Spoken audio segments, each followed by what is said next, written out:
Duke raced down the dock, heart pounding. With every step, the ship pulled farther away until he leaped across the gap, calling out in desperation, "The Duchy is dead to me until you return." But was it too late to undo the damage he'd done? Would Edith ever trust him again, or had he shattered their love beyond repair? Hello, lovelies.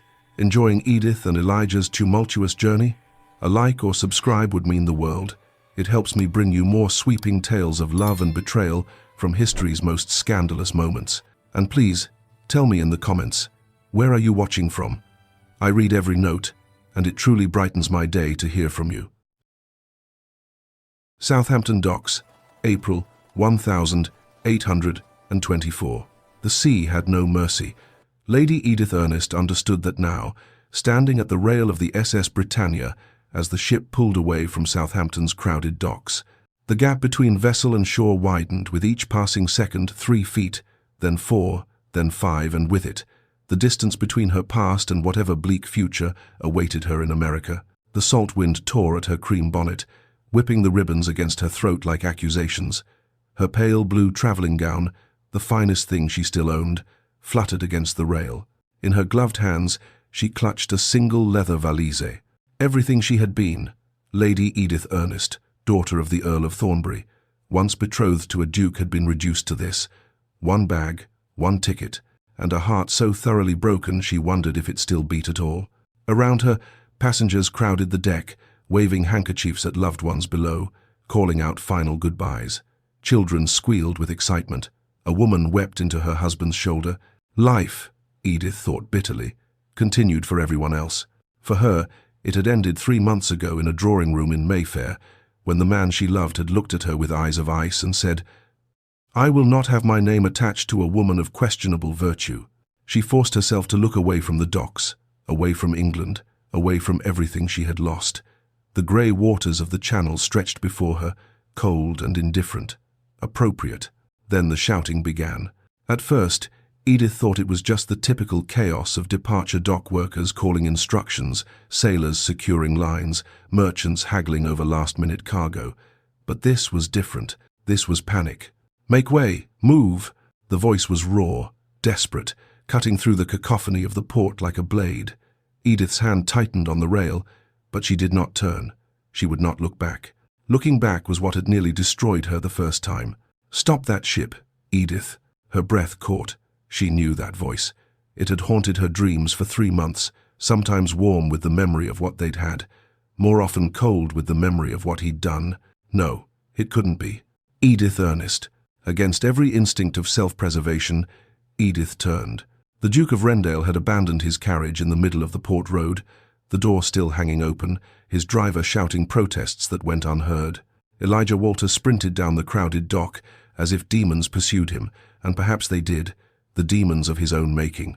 2 hours, his mind screamed, as his boots pounded against the wooden planks. I've had 2 hours to undo 3 months of devastation. 2 hours since Viscount Harrington had stumbled into Wrendale House, drunk and weeping, and confessed everything. 2 hours since Elijah's world had collapsed into a single, devastating truth. Edith was innocent. She had always been innocent. And he had been the architect of her ruin. "Out of my way!" he roared, shoving past a sailor rolling a barrel. The man cursed, but Elijah didn't care. His title, his dignity, his carefully maintained composure, none of it mattered, not anymore. The Britannia was already pulling away, its massive hull creaking as the crew worked the sails. 6 feet of churning water separated the ship from the dock. Even as Elijah watched, it became 7. Too far. A voice of reason whispered in his mind, "You'll never make it." But reason had cost him everything. Reason had made him believe forged letters over the woman he loved. Reason had turned him into a coward. It ran faster. The crowd on the dock had begun to notice him now, a duke in full morning dress, his navy coat flying behind him, his white cravat askew, running like a madman toward a departing ship. Whispers erupted. Fingers pointed. Somewhere, someone laughed. Elijah didn't care. He reached the edge of the dock, his boots skidding on the wet wood. The gap was 8 feet now, maybe 9. The water below churned dark and violent, slapping against the pilings with enough force to crush a man. He saw her. She stood at the upper rail, her pale blue gown bright against the grey sky, her hazel eyes wide with shock. In that frozen moment, Elijah saw everything he had destroyed: her trust, her reputation, her future. The woman he had promised to protect, and instead had cast into the wolves. No more. Without thought, without hesitation, without a single consideration for the impossibility of what he was about to do, Elijah Walter, Duke of Wrendale, leaped. Time seemed to slow. Edith watched, her hand pressed to her mouth, as Elijah launched himself off the dock. His body arced through the air, cloak billowing like dark wings, arms outstretched. For one impossible second, he seemed to hang suspended between earth and sea, between past and present. Then gravity claimed him. His boots hit the ship's lower rail with a sickening crack. His hands scrabbled against the wet rope netting that hung along the hull, fingers closing around the thick hemp just as his body swung downward. His shoulder slammed into the ship's side, and Edith heard him grunt in pain even from the upper deck. "Man overboard!" a sailor shouted, though Elijah wasn't overboard, not quite. He clung to the netting, boots scraping against the hull, soaking wet from the spray, his breath coming in ragged gasps. 3 sailors rushed to the rail, leaning over to haul him up. Elijah's arms shook with effort as he climbed, hand over hand, until they could grip his coat and pull him bodily onto the deck. He collapsed onto the wooden planks, water streaming from his clothes, his chest heaving. Around him, passengers stared in stunned silence. A child began to cry. Someone muttered a prayer. And then, slowly, Elijah Walter stood. His coat was soaked through, clinging to his frame. His hair, usually swept back in perfect ducal fashion, hung in wet strands across his forehead. Blood seeped from a scrape on his palm, where the rope had torn through his glove. But his grey-blue eyes, those eyes that had once looked at her with such warmth, then such devastating coldness, burned with an intensity that stole Edith's breath. He saw her at the upper rail, and he began to climb. Sailors moved aside, too shocked to stop him. Passengers pressed back against the masts and rigging, creating a path. Elijah's boots left wet prints on the stairs as he climbed to the upper deck, his gaze never leaving Edith's face. She wanted to run. She wanted to scream. She wanted to collapse and weep and demand to know why, after everything, he was here. But she stood frozen, her gloved hands gripping the rail so tightly the seams began to split. Elijah reached the upper deck and stopped, 10 feet away. Water dripped from his clothes, forming a puddle at his feet. His breath came in harsh gasps, and his bleeding hand, trembled at his side. For a long moment, the only sounds were the creak of the ship's rigging, the slap of waves against the hull, and the distant roar of the crowd still gathered on the receding dock. Then Elijah Walter, Duke of Wrendale, opened his mouth and shattered what remained of his carefully constructed life. "Edith," his voice cracked, raw with desperation. "Edith Ernest, I renounce it." The deck fell silent. Even the wind seemed to still. "I renounce all of it." He spread his arms wide, his coat dripping, his face a mask of anguish. "The Duchy is dead to me until you return." The words echoed across the water, carrying back to the shore where hundreds of witnesses stood frozen in shock. A duke, publicly renouncing his title. For a woman, for a ruined woman.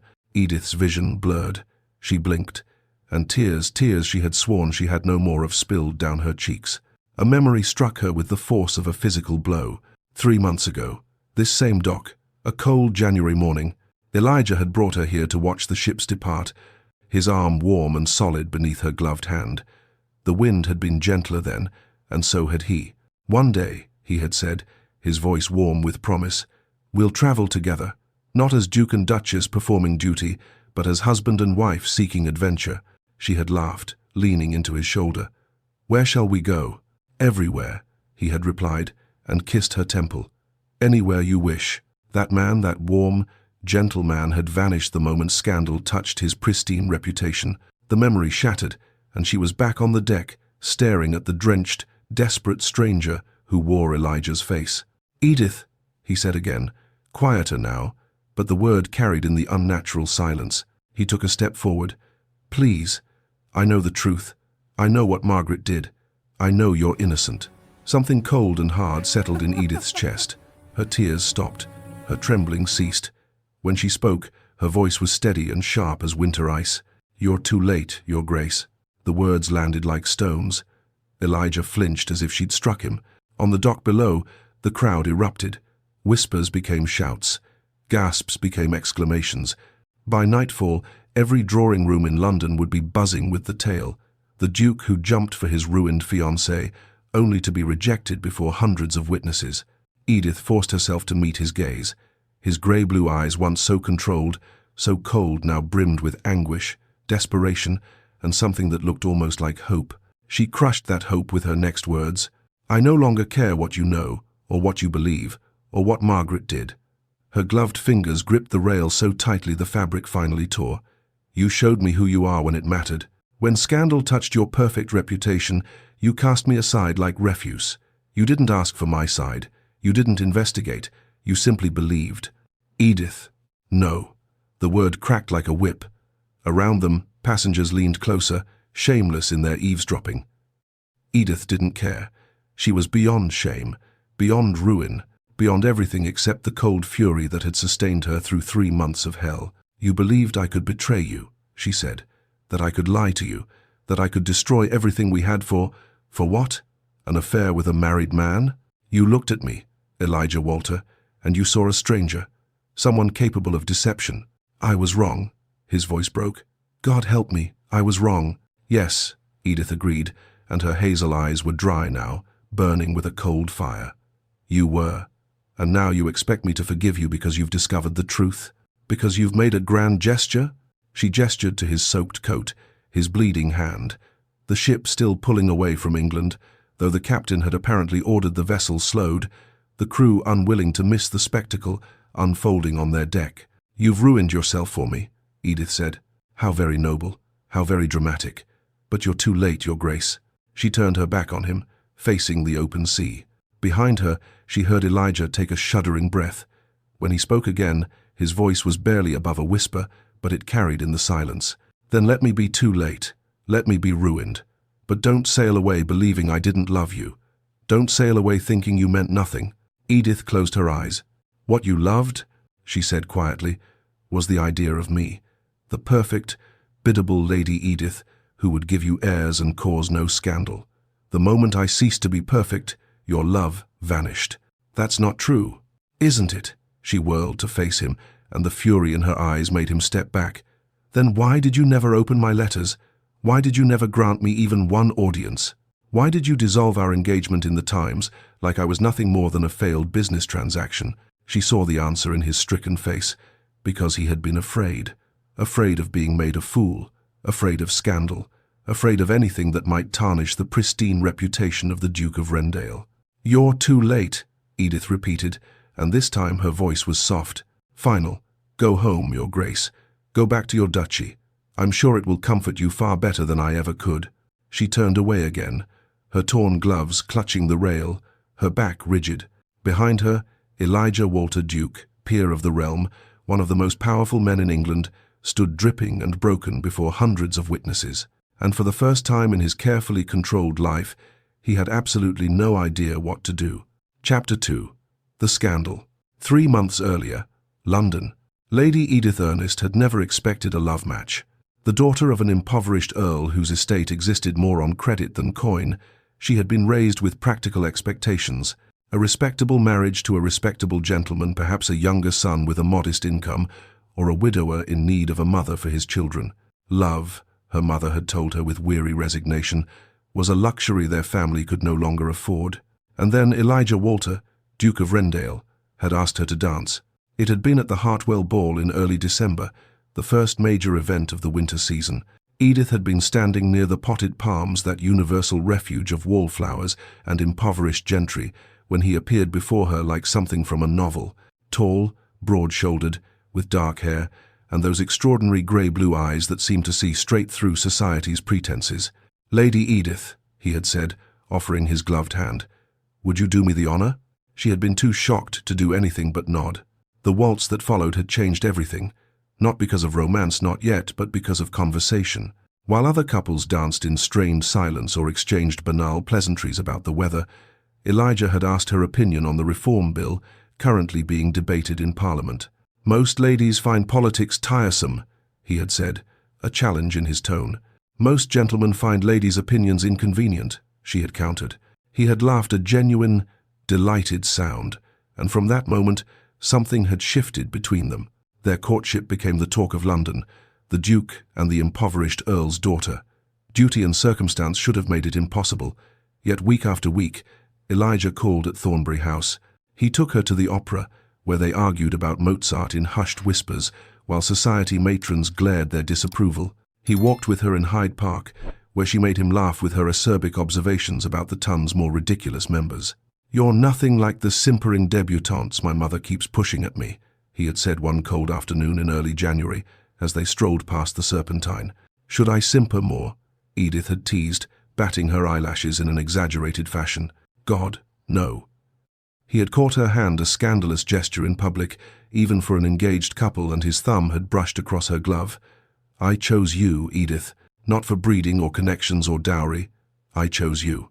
That night, lying in her narrow bed in her father's crumbling townhouse, Edith had allowed herself to believe in fairy tales, in love matches, in the possibility that a girl like her could marry a duke and live happily ever after. She had been such a fool. The package arrived at Elijah's solicitor's office on a grey Tuesday morning in late January. Mr. Pembroke, a thin man with wire-rimmed spectacles and the cautious demeanour of someone who had spent 40 years navigating the legal affairs of the aristocracy, received it from a messenger boy who vanished into the London fog before questions could be asked. The package was unremarkable: brown paper, sealed with ordinary wax, no identifying marks, but its contents were anything but ordinary. 3 letters, written in an elegant feminine hand on expensive cream stationery, each one signed simply E. Pembroke read them once, his face growing paler with each line. Then he read them again, this time making careful notes. By the third reading, his hand trembled slightly as he reached for his pen. "Your Grace," he wrote to the Duke of Wrendale, "I must request your immediate attendance at my office on a matter of utmost urgency and discretion regarding your engagement to Lady Edith Ernest." Elijah arrived within the hour, his face set in the controlled expression he wore like armour in public. But Pembroke knew him well enough to see the slight tension in his jaw, the way his fingers drummed once against his thigh before stilling. "What is it, Pembroke?" Your note was cryptic. The solicitor gestured to the chair across from his desk. "You should sit, Your Grace." "I'll stand. What's this about?" Pembroke adjusted his spectacles. "A nervous habit. I received a package this morning, anonymous. It contains correspondence, allegedly written by Lady Edith." "Correspondence?" Elijah's tone sharpened. "What sort of correspondence?" In answer, Pembroke slid the 3 letters across the desk. Elijah read them standing, his face becoming progressively more rigid with each line. "My darling," the first letter began, "Thursday's meeting at the Garden Folly was far too brief. I think of nothing but your touch, the way you whispered my name when we were finally alone." The second letter detailed an alleged meeting at a coaching inn on the Dover Road. The third made plans for an assignation in a private theatre box, ending with, "Until twilight, when I am yours again. Burn this, E." Pressed between the pages of the second letter was a violet, dried and faded but still recognizable. Elijah set the letters down with controlled precision. "Where did you get these?" "Anonymous messenger. No return address, no identifying. They're forgeries." Elijah's voice was flat, certain. "They must be." "Your Grace." Pembroke's tone was gentle, apologetic. "The handwriting matches samples I have of Lady Edith's correspondence. The stationery is consistent with what her family uses. And the violet. What about it?" "Lady Edith wore violets to the Pemberton ball last week. Multiple witnesses can attest to it. The locations mention the Kensington Garden Folly, the Dover Road coaching inn. These are all places Lady Edith has been seen, accompanied by her maid, in daylight, on perfectly innocent errands." But even as Elijah said it, doubt crept into his voice like poison. Pembroke removed his spectacles and cleaned them, buying time. "Your Grace, I must advise caution. If these letters are genuine, and if they become public knowledge, the scandal would be catastrophic." Elijah finished the thought, his voice hollow. "Not just for you, but for the lady herself. The question is, what do you wish to do?" Elijah stood motionless for a long moment, staring at the letters. 3 pieces of paper that could destroy everything: his engagement, Edith's reputation, his own standing as a man of honor who had chosen unwisely. When he finally spoke, his voice had become the cold, flat tone of a duke making a business decision. Summon Lord Thornbury. The engagement is dissolved. Edith learned of her ruin from her father. She had been in the morning room of Thornbury House, responding to wedding invitations, when the Earl burst through the door like a storm made flesh. "What have you done?" The pen fell from her hand, spattering ink across the ivory cardstock. "Father, what?" "The Duke has dissolved the engagement." Her father's face was purple with rage. "Dissolved it. No explanation, no warning, just a curt summons to his solicitor's office, where I was informed that my daughter is no longer fit to be the Duchess of Wrendale." The world seemed to tilt. Edith gripped the edge of the writing desk, her knuckles white. There must be some mistake. Elijah would never. "Elijah?" Her father's laugh was bitter. "He's the Duke, girl, not Elijah. And he's made it clear he wants nothing more to do with you. What did you do? Did you disgrace yourself? Compromise your virtue? Because I swear by God, if you've ruined this family's one chance at—" "I did nothing," Edith's voice cracked. "I have no idea what you're talking about." But her father was beyond listening. He raged for 20 minutes about her ingratitude, her stupidity, her failure, and through it all, Edith sat frozen, trying to understand how the man who had held her hand in Hyde Park just 3 days ago could simply cast her aside without even a word of explanation.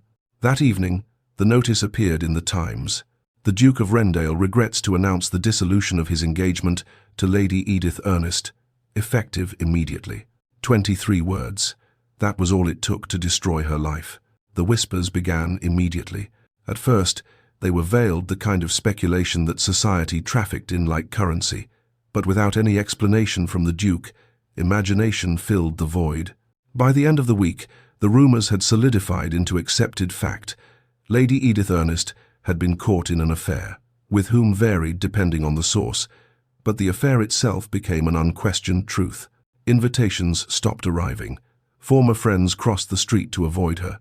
At the modiste's shop where she went to cancel her wedding trousseau, the shopgirl literally turned her back.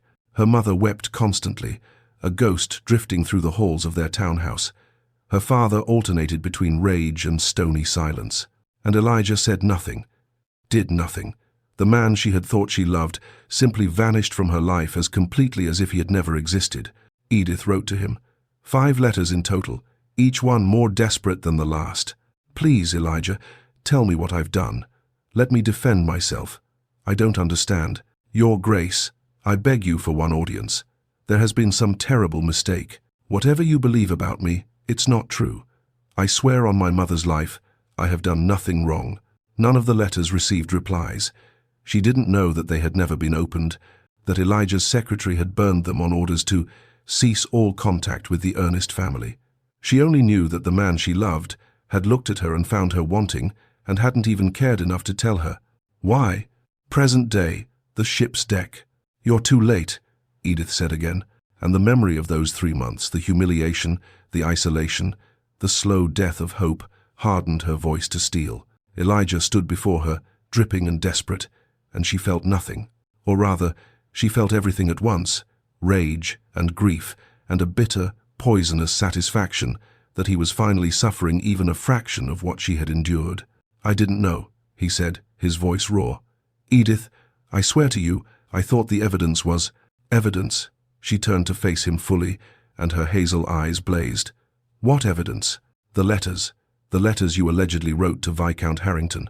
Margaret forged them, planted evidence, bribed servants." "Letters?" Edith's voice rose. "You believed letters over me? Over everything we had? I saw the handwriting, the locations you'd been, the pressed flower, and it never occurred to you to simply ask me. Each word was a knife, to grant me even one conversation before you destroyed me." Elijah's face crumpled. "I thought I was protecting the Duchy, protecting you from further scandal if the letters became public." "Protecting yourself," Edith corrected coldly, "from the embarrassment of having chosen poorly, from the scandal of being made a fool." She saw the truth of it in his stricken expression.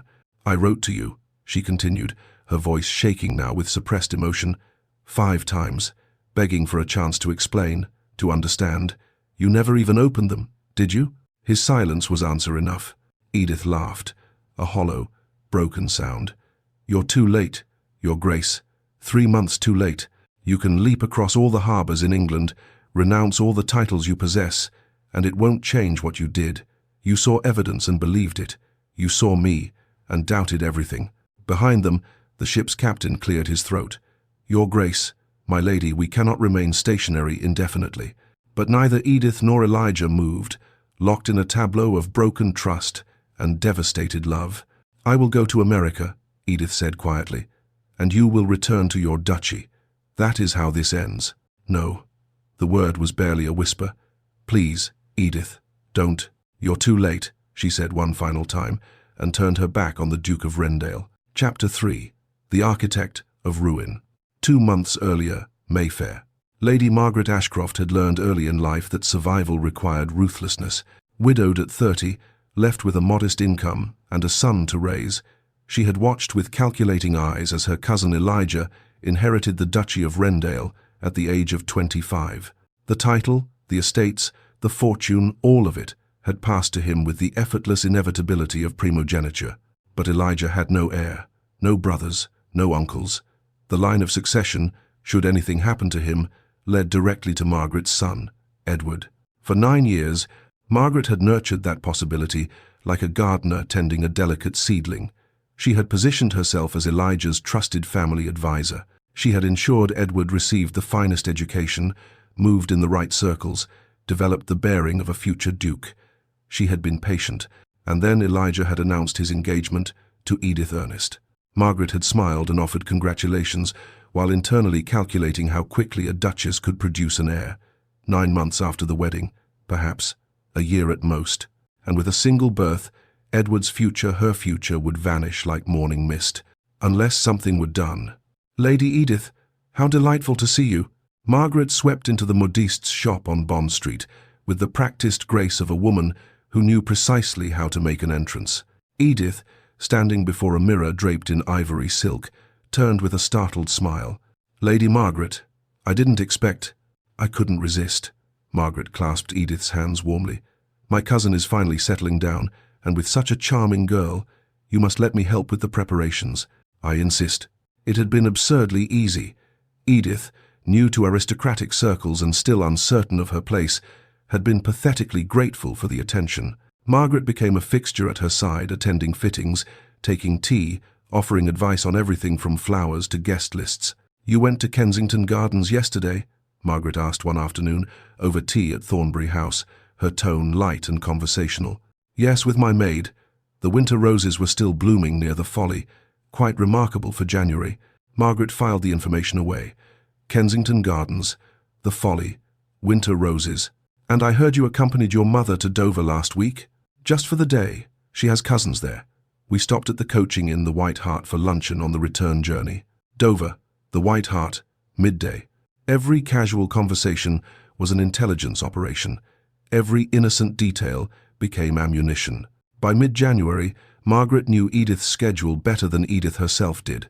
More importantly, she knew exactly how to weaponize it. The forgery.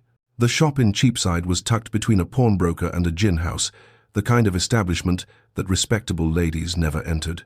Margaret, heavily veiled and wearing her plainest cloak, slipped inside after dark. The forger was a thin man with ink-stained fingers and no questions. Margaret had found him through connections she preferred not to examine too closely, the kind of people who inhabited the shadows of London society. I need letters, she said, sliding a sample of Edith's handwriting across the scarred wooden table. 3 of them, each one more intimate than the last. The forger studied the sample, a thank-you note Edith had written to Margaret after a particularly enjoyable tea. His lips pursed thoughtfully.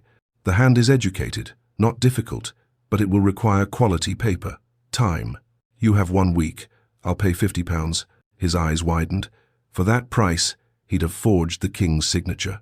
Margaret dictated the contents herself, pulling details from her carefully gathered intelligence.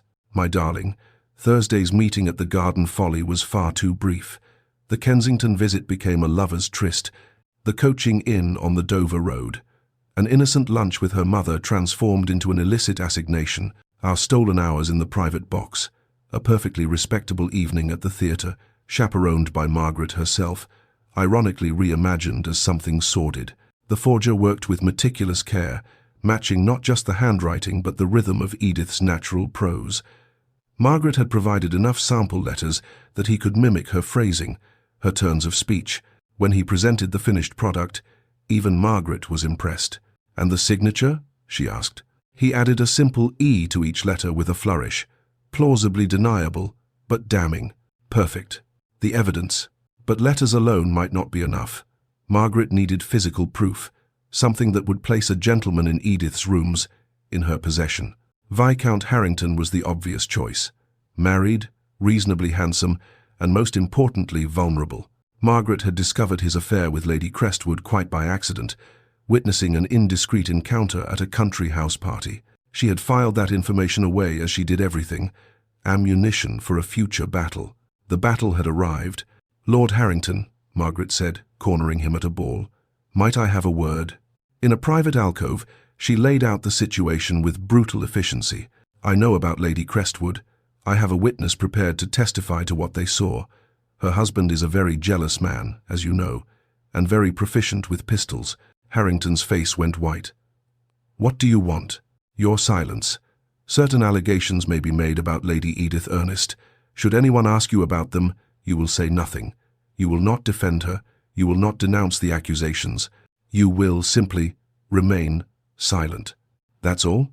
"That's all." It wasn't, of course, but Harrington was too panicked to question further. He agreed with a shaking hand and too much wine.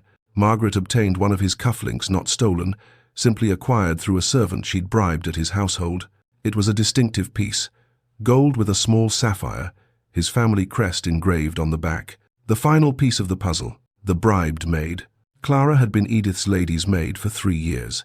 She was loyal, competent, and Margaret had discovered desperately in debt. £50, Margaret said, meeting the girl in a tea shop far from Mayfair. "For one small service." Clara's hands trembled around her cup. "What service?" "You will place this cufflink in Lady Edith's sitting room, somewhere visible but not obvious, perhaps beneath a cushion, as if it had fallen there. And you will mention, in the hearing of other servants, that you've noticed a gentleman caller at odd hours. You needn't name him, just mention it." But Lady Edith would never. £50, Margaret repeated. "That's enough to clear your father's debts, is it not? To save your family from debtor's prison?" Clara took the money. She hated herself for it, but she took it. The cufflink was planted the next day. The whispers began among the servants immediately after, spreading like wildfire through the interconnected network of London's household staff. By the time the forged letters arrived at the solicitor's office, the groundwork was already laid. The whispers gave the letters credibility. The cufflink gave them physical proof. And Elijah, bound by duty and terrified of scandal, did exactly what Margaret had predicted. He believed the evidence over the woman. Margaret's victory should have been absolute. The engagement was dissolved. Edith was ruined. Elijah showed no signs of seeking another bride. Edward's position as heir was secure, but she had underestimated one variable: Viscount Harrington's conscience. The man was weak, but he wasn't entirely without feeling.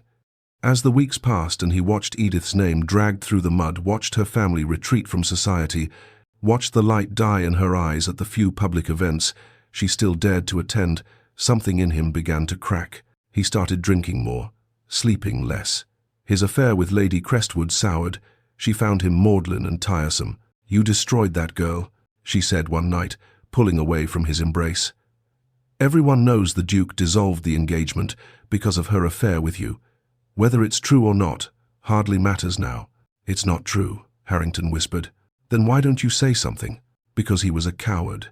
Because Margaret's threats still hung over him like a blade. But cowardice, he was discovering, had its own special torment.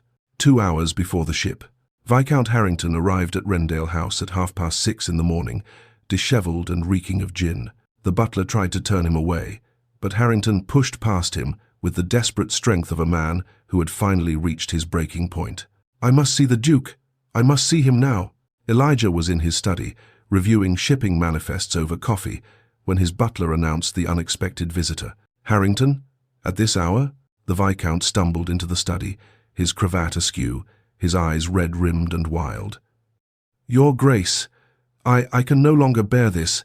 I must tell you—" "Sit down before you fall down, man." Elijah gestured to a chair, his expression more irritated than concerned. "What the devil is the matter with you?" "Lady Edith." Harrington collapsed into the chair. "Lady Edith is innocent. The study went very quiet. Even the fire seemed to still. "What did you say?" Elijah's voice was dangerously soft. "The letters, the affair, all of it was fabricated. By your cousin, Lady Margaret." The words tumbled out in a rush, as if saying them quickly might lessen their weight. "She discovered my affair with Lady Crestwood. She threatened to expose me unless I remained silent about the false accusations against Lady Edith." Elijah set down his coffee cup with such careful precision that it didn't make a sound. "You're drunk." "I am. But I'm also telling you the truth." Harrington pulled a crumpled letter from his pocket. "Margaret wrote this to me. Instructions, threats. It's all here." Elijah snatched the letter and read it by the morning light. Margaret's handwriting, Margaret's seal, Margaret's words outlining the entire conspiracy. "You will say nothing about the allegations against Lady Edith. Should anyone ask, you will confirm that she visited you, that you were close. Your affair with Lady C will remain our secret, provided you cooperate." The paper crumpled in Elijah's fist. "The cufflink," his voice was hollow, "planted by Lady Edith's maid.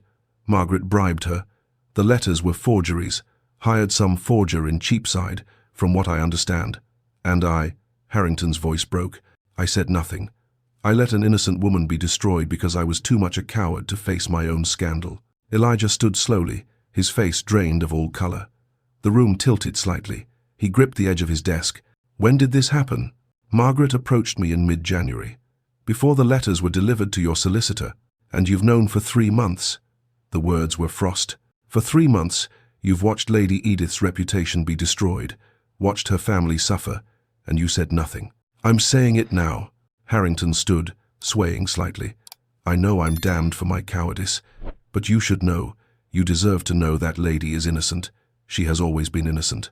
Elijah's mind raced, memories cascading with horrifying clarity.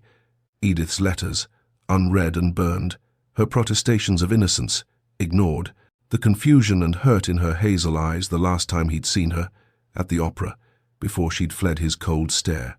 "Where is she now?" Elijah asked. "I don't know. I heard there are rumors she's leaving London, leaving England entirely." Elijah strode to the door and bellowed for his butler. "Find out where Lady Edith Ernest is, now." It took 20 minutes, 20 minutes that felt like 20 years, 20 minutes during which Elijah stood motionless in his study, staring at Margaret's letter, understanding with devastating clarity what he had done. He had destroyed the woman he loved, not through cruelty or malice, but through doubt, through cowardice, through choosing reputation over trust. The butler returned, breathless. "Your Grace, Lady Edith is at Southampton. She boards a ship for America this morning, the SS Britannia. It departs at 8 o'clock. Elijah checked his pocket watch. 7:45. "Ready the fastest carriage. We ride now." "Your Grace," Southampton, is 40 miles. Now, as he ran from his study, he heard Harrington call after him, "Your Grace, what will you do about Lady Margaret?" "She can wait," Elijah shouted back. "Edith cannot." Chapter 4. The Unraveling. Wrendale House, 2 hours before departure. Harrington's crumpled letter lay on Elijah's desk like a piece of evidence at a trial which, in essence, it was. A trial where Elijah stood as both judge and accused. "Get out," Elijah said quietly, his eyes still fixed on Margaret's handwriting. "Before I forget, you came here to confess, and remember only that you stayed silent for 3 months." Harrington stumbled from the study, his relief at unburdening his conscience tempered by the cold fury in the Duke's voice. The moment the door closed, Elijah's carefully maintained composure shattered. He swept his arm across the desk, sending papers, inkwell, and coffee cup crashing to the floor. The porcelain shattered, black liquid spreading across the Persian rug like a stain of guilt. 3 months. For 3 months, Edith had lived under the weight of accusations she couldn't even defend against, because no one, least of all him, had bothered to ask for her side. For 3 months, she had been cut, whispered about, turned away from shops and drawing rooms, while he had gone about his ducal business with the satisfaction of a man who had narrowly avoided a disastrous marriage, except he hadn't avoided anything. He had simply destroyed the only woman he'd ever loved. A knock at the door made him spin around, rage still hot in his veins. His secretary, Mr. Howell, entered with the cautious air of a man approaching a wounded animal. "Your Grace," I heard a disturbance. "Lady Edith's letters." Elijah's voice was deadly calm now, which was somehow worse than his earlier fury. The ones she sent after the scandal. Where are they? Howell's face went the color of old parchment. Your Grace. Answer me, Howell. Where are the letters Lady Edith sent to me in February? The secretary's throat worked convulsively. I disposed of them, Your Grace. You had ordered all contact with the Ernest family to cease, and I thought— You thought? Elijah advanced on the man. You took it upon yourself to destroy personal correspondence addressed to me? On whose authority? Your Grace, you were quite clear that I ordered you to stop arranging meetings, to return any gifts still in our possession. I never authorized you to destroy letters addressed to me personally. Each word was a hammer blow. Howell seemed to shrink into himself. I have documentation, Your Grace. A note recording the disposal, as per household protocol. Show me. With trembling hands, Howell led him to the library. From a drawer in the writing desk, he produced a small wooden box. Inside were ashes, fine, grey, utterly final, and 5 wax seals, melted and deformed but still bearing the Ernest family crest. 5 letters. She had written to him 5 times, and every single one had been burned without his knowledge. Beside the ashes lay a note in Howell's meticulous handwriting. Correspondence from Lady Edith Ernest. Disposed of as per instructions to cease all contact with the Ernest family, the 3rd of February 1824. Elijah lifted one of the melted seals, the wax still bearing the faint impression of a rose, the Ernest family symbol. It was warm from being enclosed, as if the letter had just been sealed, as if Edith's fingers had just pressed it closed. What did they say? He asked, his voice hollow. Your Grace? The letters, before you burned them. What did they say? Howell looked genuinely stricken. I didn't read them, Your Grace. It would have been improper. I simply saw they were from Lady Edith, confirmed they should be disposed of per your orders, and burned them unread. Of course, even in destruction, proper protocol had been observed. Elijah sank into the chair by the fireplace, still holding the box of ashes. The morning sun streaming through the windows seemed obscenely cheerful, illuminating the physical remains of Edith's desperate attempts to reach him. He could imagine what she'd written. The progression from confusion to pleading to desperation to, finally, cold acceptance. Elijah, please, I don't understand what's happened. Let me see you. Let me explain. Your Grace, I am begging you for one audience.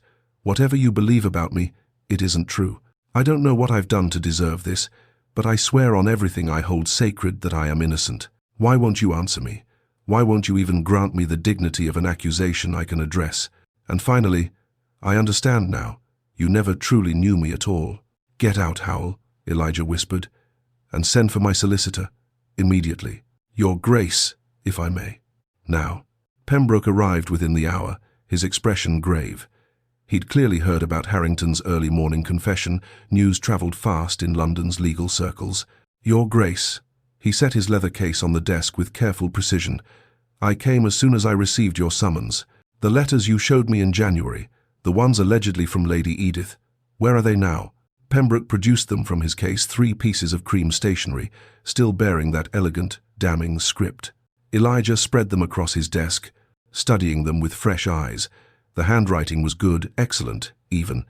But now that he was looking for forgery rather than confirmation of his worst fears, he could see the tiny inconsistencies, the slightly too careful formation of certain letters, the unnatural consistency of the script, as if someone had been painstakingly copying rather than writing naturally. I need the name of the best handwriting expert in London, Elijah said. Someone who can confirm these are forgeries. Your Grace, even if they are forgeries, the damage to Lady Edith's reputation can be undone, will be undone. I'll proclaim her innocence from the floor of Parliament if I have to. He looked up, his grey-blue eyes blazing. But first, I need proof. Incontrovertible proof that these letters are false. Pembroke nodded slowly. There's a man, Mr. Ashworth, who has testified in several fraud cases. He's considered the foremost expert on questioned documents in England. Retain him. Today. Whatever his fee, pay it. Your Grace, such an investigation will take time. Then he can begin after I return from Southampton. Elijah checked his pocket watch. 7:20. Lady Edith boards a ship for America this morning. I intend to stop her. Pembroke's eyebrows rose. Your Grace, Southampton is 40 miles, yes, I'm aware. Elijah was already moving toward the door. I also need you to begin proceedings against Lady Margaret Ashcroft. Fraud, conspiracy, whatever charges apply. And locate the maid Clara, I believe her name is. She was bribed to plant evidence. I want a full confession. Your Grace, this is highly irregular. So is allowing an innocent woman to be destroyed because I was too much a coward to trust her. Elijah paused at the door. Pembroke, I have spent 3 months making the worst mistake of my life. I have perhaps 45 minutes to attempt to correct it, so either help me or get out of my way. The solicitor gathered his papers with renewed urgency. I'll begin immediately, Your Grace. Elijah took the stairs to his chambers 2 at a time. His valet appeared, startled by the sudden commotion. Your Grace, you're not dressed for... I don't care. Elijah yanked open the top drawer of his desk, his hands moving with desperate purpose. Where is it? Where? His fingers closed around a small velvet box. The betrothal ring. He had commissioned it in December, spending hours with the jeweler to find the perfect stone. The sapphire had to be exactly right, deep blue, with veins of gold that caught the light. The precise shade of Edith's eyes when she laughed at something he'd said. The setting was delicate platinum, with tiny diamonds forming a crown around the central stone. Fit for a duchess, fit for his duchess. He'd planned to present it to her on Christmas Eve, in front of her family's fire, while snow fell softly outside and the future stretched before them like an unwritten book. Instead, it had sat in his drawer for 4 months, a monument to his failure, a symbol of everything he'd destroyed with his doubt. He opened the box. The sapphire caught the morning light, throwing blue shadows across his palm. Your Grace, his valet tried again. You're still in morning dress. Surely you should change before. There's no time. Elijah pocketed the ring box and ran for the door. The racing curricle was already waiting in the drive, 4 of his finest horses stamping impatiently. Simmons, his driver, stood ready by the lead horse, his former cavalry training evident in his bearing. Southampton, Your Grace, he asked, his tone carefully neutral. As fast as these horses can manage. Simmons's weathered face showed no surprise. That's 40 miles, Your Grace, in less than 2 hours. I don't care if you have to drive through hedgerows and farmyards. The SS Britannia departs at 8 o'clock. I need to be at Southampton Docks before it sails. Elijah climbed into the curricle. And Simmons, if we make it in time, I'll double your annual salary. A slight smile crossed the driver's face. Hold tight, Your Grace. The whip cracked, and the curricle lurched forward with enough force to nearly throw Elijah from his seat. The world became a blur of motion. The light, 2-wheeled curricle was built for speed, not comfort. Every rut in the road sent jarring vibrations through Elijah's spine. Every corner had to be taken at breakneck speed, the curricle tilting dangerously on its wheels. They thundered through the outskirts of London, scattering pedestrians and drawing curses from cart drivers. A constable shouted something about public safety that was lost in the wind and the pounding of hooves. Elijah gripped the rail with white knuckles, the velvet ring box pressed against his chest. His mind raced even faster than the horses. What would he say to her? The apologies that ran through his head all seemed pathetically inadequate. I'm sorry didn't begin to cover the magnitude of his betrayal. I was wrong, stated the obvious. I love you felt like theft. How dare he claim love after destroying her? But he would say them anyway. All of them. He would fall to his knees on that ship's deck if he had to, before hundreds of witnesses, and beg for something he had absolutely no right to ask for: forgiveness. They careened around a mail coach on a narrow stretch of road. The mail driver shouted obscenities. Simmons ignored him, urging the horses faster. 7:40, Your Grace, he called over his shoulder. 20 minutes. The ship sailed in 20 minutes. They splashed through a ford, water spraying up to soak Elijah's already disheveled coat. His cravat had come undone, his hair was wild, his morning coat streaked with mud from the road spray. He looked, he realized, like a madman. Good. A madman was probably what this situation required. The countryside flew past fields and farms and villages that blurred into insignificance. Nothing mattered except the road ahead, the horses' straining muscles, the impossible deadline racing toward them. Let me not be too late, Elijah prayed silently. Please, God, let me not be too late. At 7:52, they crested a hill, and Southampton spread below them. The harbour was crowded with vessels of all sizes, their masts creating a forest of wood and canvas.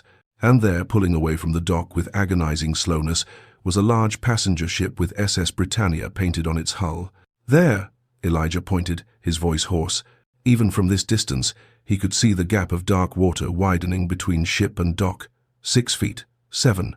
"She's already underway, Your Grace," Simmons said, but he was already urging the horses into a final desperate sprint down the hill toward the harbor. The curricle's wheels left the ground at every bump. Elijah was certain they would overturn, certain the horses would stumble, certain everything would end in a tangle of wood and horseflesh and shattered bones. They didn't. At 7:57, Simmons hauled on the reins, bringing the lathered, heaving horses to a sliding stop in the middle of the port road. The curricle's wheels locked, skidding across the cobblestones, sending up a shower of sparks. Elijah didn't wait for it to fully stop. He leaped from the moving vehicle and ran, past startled sailors hauling cargo, past merchants arguing over manifests, past stacks of crates and coils of rope and barrels of tar. His boots pounded against the wooden dock, his breath tearing in his lungs, his vision narrowing to a single point ahead. The Britannia. Already 8 feet from the dock. 9. The water churned between ship and shore, dark and violent and impossible. And there, at the upper rail, in a pale blue traveling gown, her cream bonnet ribbons whipping in the wind, was Edith. Edith! His voice tore from his throat, raw and desperate and utterly exposed. Heads turned all along the dock. Passengers on the ship's deck looked around, searching for the source of the commotion. Edith turned. For one frozen moment, their eyes met across the widening gap. Her hazel eyes went wide with shock, disbelief, something that might have been hope before it was ruthlessly crushed. The gap was 10 feet now. 11. Impossible. Elijah didn't care about impossible. He'd spent 3 months living in a hell of his own creation. What was one more impossibility? He ran to the very edge of the dock, his boots skidding on the wet wood, and without thought, without calculation, without a single moment of the careful deliberation that had defined his entire life, he jumped. Time seemed to slow. The wind caught his coat, turning it into dark wings. The water churned below, ready to swallow him. The ship's hull loomed before him, wet and slick and impossibly far. His boots hit the lower rail with a crack that sent pain shooting through his ankles. His hands scrabbled for purchase on the wet rope netting that hung along the hull. For one terrible second, he felt himself slipping, felt gravity claiming him for the dark water below. Then his fingers closed around the thick hemp, and he held on. Sailors hauled him aboard, their faces showing a mixture of shock and admiration. Passengers crowded the rail, pointing and whispering. Water streamed from Elijah's coat, pooling at his feet. He staggered upright, breathing hard, and looked up. Edith stood at the upper rail, frozen in place, her gloved hands gripping the wood so tightly the fabric had torn. Her face was pale, her eyes bright with unshed tears. And in that moment, Elijah understood with devastating clarity that the jump had been the easy part. Now came the truly impossible task, convincing the woman he'd destroyed that he deserved one more chance. He climbed the stairs to the upper deck, water squelching in his boots, his ruined coat hanging heavy on his shoulders. The crowd parted before him, creating a path to where Edith stood rigid and furious and heartbroken. 10 feet away, he stopped. Edith Ernest. His voice rang across the deck, across the water, back to the crowded dock where hundreds of witnesses stood frozen. "I renounce it. I renounce all of it. The Duchy is dead to me until you return." The words hung in the air, impossible to take back, witnessed by hundreds. A duke renouncing his birthright, for a ruined woman, for love. And Edith, beautiful, wounded Edith, looked at him with eyes full of tears and fury, and something that might have been the ghost of the love they'd once shared. "You're too late, Your Grace," she said, her voice steady and cold and absolutely final. But Elijah was already moving forward, his hand reaching into his coat pocket for the small velvet box that had waited 4 months for this moment. Too late or not, he was here, and he would fight for her until his last breath, even if the battle was already lost. Chapter 5. The Confrontation. The crowd on deck formed a wide circle around them, as if witnessing a duel which, in a way, they were. Not with pistols or swords, but with words that would wound far deeper than any blade. Elijah stood dripping at the base of the stairs leading to the upper deck, his chest heaving, his grey-blue eyes locked on Edith's frozen figure above. Water pooled at his feet, mixing with the salt spray that misted across the deck. His carefully maintained ducal composure had drowned somewhere in the harbour, All that remained was raw, desperate honesty. He climbed the stairs slowly, each step feeling like approaching the gallows. The crowd pressed back against the masts and rigging, their whispers falling silent as they watched the Duke ascend toward the woman he'd destroyed. Edith stood rigid at the upper rail, her back to the open sea, the wind whipping her pale blue skirts.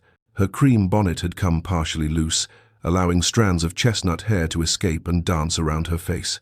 But it was her expression that stopped Elijah's breath, not rage, not tears, but a terrible, composed emptiness, as if she'd carved out everything soft inside herself and replaced it with stone. He reached the upper deck and stopped 10 feet away, suddenly uncertain. In all his desperate planning during the race to Southampton, he hadn't considered this moment, standing before her with hundreds of eyes watching, trying to find words adequate to the magnitude of his betrayal. Edith. Her name came out hoarse, broken. The letters were lies, all of them. Margaret forged them. She hired someone in Cheapside to copy your handwriting. Viscount Harrington confessed this morning. Your maid Clara confessed. Margaret bribed her, threatened Harrington, fabricated everything. The words tumbled out in a rush. I was a fool. A blind, arrogant fool. For a long moment, Edith said nothing. When she finally spoke, her voice was low, trembling with controlled fury that was somehow more terrifying than screaming. You were not a fool, Elijah. The crowd leaned closer, shameless in their eavesdropping. You were a coward. Gasps rippled through the passengers. A duke called a coward by a ruined woman in front of hundreds of witnesses. The scandal would be the talk of London for months. Edith didn't care. She was beyond caring what society thought of her. They had already destroyed her. What more could they do? A fool, she continued, taking a step toward him, makes an honest mistake. A fool lacks information or judgment. But you, Elijah Walter, you had all the information you needed. You had me. You had months of courtship, of conversations, of moments when you claimed to see into my very soul. Her voice cracked but didn't break. And you chose to believe 3 pieces of forged paper over everything you knew of my character. I know. Elijah's hands clenched at his sides. God help me, I know. Do you? Another step closer. Her hazel eyes blazed with a fury that seemed to burn away the careful composure. Do you understand what you did? You looked at me, the woman you claimed to love, and you believed I could betray you, that I could lie to you, that I could conduct some sordid affair while planning our wedding. Edith, that is the wound, Elijah, not the scandal, not the ruin, not the whispers or the closed doors or my family's disgrace. She pressed her hand to her chest, right over her heart. Your doubt, your immediate, unquestioning certainty that I was capable of such deception, that's what destroyed me. The words hit like physical blows. Elijah felt each one land, felt the truth of them cut through every excuse he'd constructed. I was wrong. His voice was barely above a whisper. I chose reputation over you. I chose the Duchy's pristine name over my own heart. I was so terrified of being made a fool, of being seen as weak or gullible, that I became the very thing I feared, a fool who destroyed the only real thing in his carefully constructed life. And now you've come to reclaim what you discarded. Edith's laugh was hollow, bitter. You've made your grand gesture, leaped across the harbour, renounced your duchy before witnesses. Very dramatic, your grace. But do you think a confession erases 3 months of hell? Do you think pretty words undo what you did? No. The admission cost him everything. No, I don't. Then what are you doing here?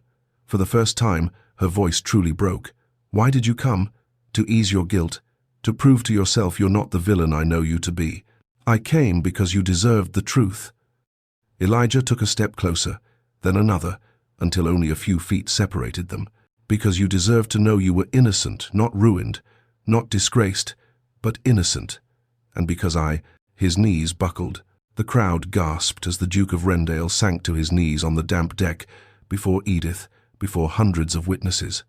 Water soaked through his trousers. His ruined coat hung heavy on his shoulders. He looked up at her, all pretense stripped away, leaving only a man who had destroyed everything that mattered. I failed you, he said, his voice cracking. I failed the woman I love because I was more afraid of appearing a fool than of being a coward. I was so obsessed with protecting the Duchy's reputation that I sacrificed the only person who ever made me forget I was a duke at all. His hand reached into his coat pocket, trembling slightly, and withdrew a small velvet box.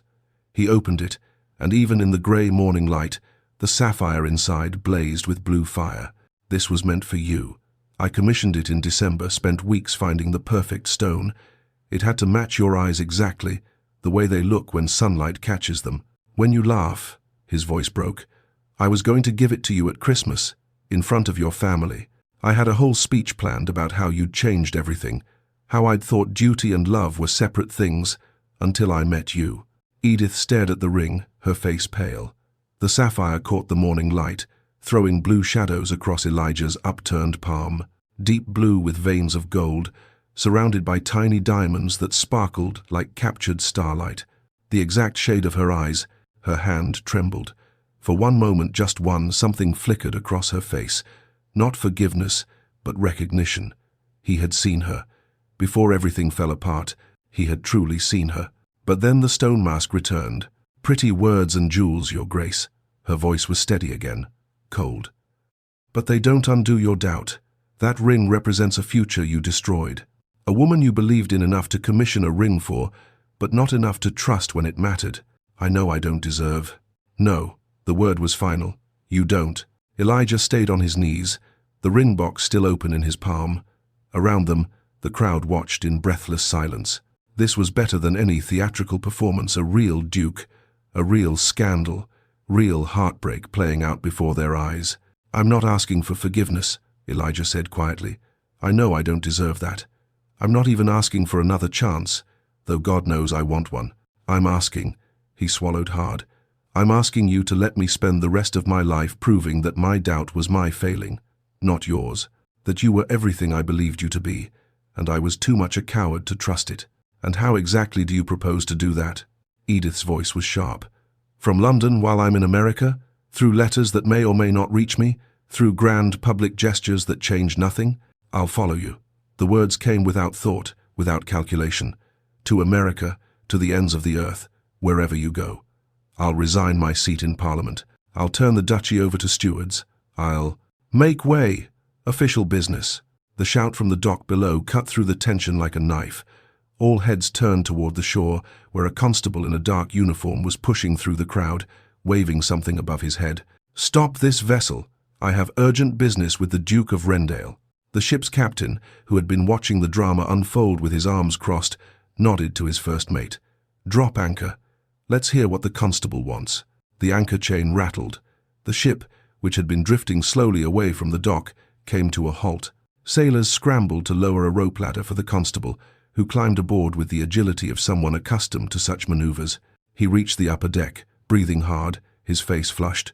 Your Grace. He bowed stiffly to Elijah, who was still kneeling before Edith. Forgive the intrusion, but I have news of significant importance. Elijah rose slowly to his feet, the ring box still clutched in his hand. Speak. The constable pulled a rolled document from his coat, an official warrant, sealed with wax. Lady Margaret Ashcroft has been arrested this morning at her London townhouse on charges of fraud, conspiracy, and perjury. The evidence against her is substantial. She has confessed. A collective gasp ran through the crowd. Whispers erupted like wildfire. She confessed? Elijah's voice was sharp. When confronted with testimony from Viscount Harrington and the maid Clara, along with the forger's signed statement, yes, Your Grace, we located the forger, Lady Margaret confessed to the entire scheme. The forged letters, the planted evidence, the blackmail. The constable's gaze shifted to Edith. Lady Edith Ernest is officially cleared of all allegations. The charges against her character are hereby declared false and malicious. The deck erupted. Passengers exclaimed, sailors muttered, and somewhere in the crowd, a woman began to clap. Others joined, a smattering of applause that seemed absurd given the circumstances. Edith stood frozen, her hand still gripping the rail.